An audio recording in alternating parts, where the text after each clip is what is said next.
the WNBA is facing a crisis of its own making. With Caitlin Clark sidelined due to injury, the league's television ratings, ticket sales, and overall momentum have plummeted at a staggering pace, leaving analysts and fans alike questioning how a professional sports organization could be so unprepared to protect its most valuable player. The numbers are brutal. Nationally televised WNBA games have lost over 55% of their audience since Clark went down, tumbling from an average of 1.81 million viewers to fewer than 850,000. The Indiana Fever, Clark's team, has seen a nearly identical drop, while ticket prices that once soared hot.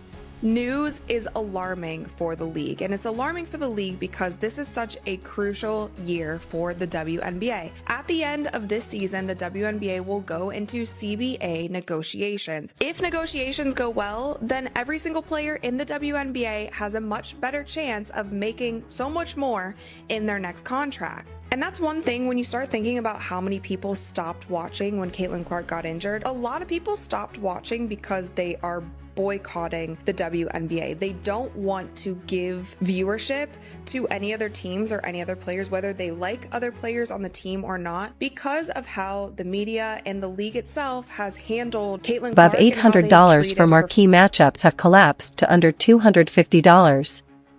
Some games that previously required larger venues to accommodate unprecedented demand are now struggling to fill seats at all. This isn't just a dip in interest, it's a financial catastrophe.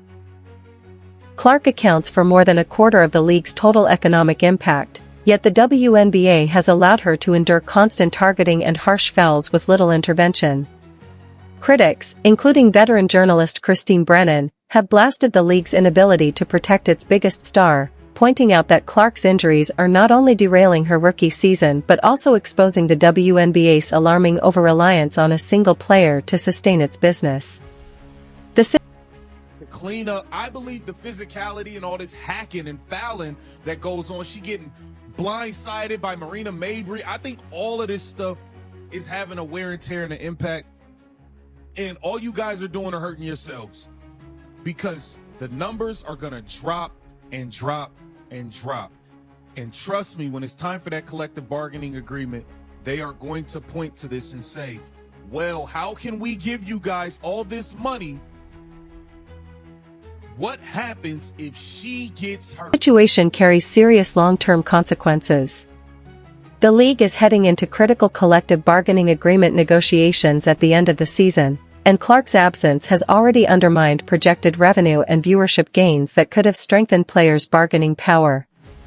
Meanwhile, corporate sponsors who initially rushed to align with the WNBA's surging popularity are quietly re-evaluating their investments as attendance and merchandise sales slide back to pre-Clark levels.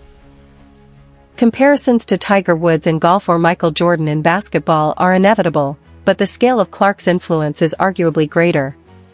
No modern athlete appears more essential because of the way they play the game. Because I love the WNBA. I love the way they play the game. But we really watch it because Caitlin Clark and everybody watching. Now listen, if I keep bumping her, knocking her down, might get her a concussion, you might hurt her for real. For 2 weeks, she was done with like a hamstring. She was down. 55% of the viewership was down. She comes back the next game, it's about 3 million viewers. Now let me tell you something. Growing up in the hood, they teach you this.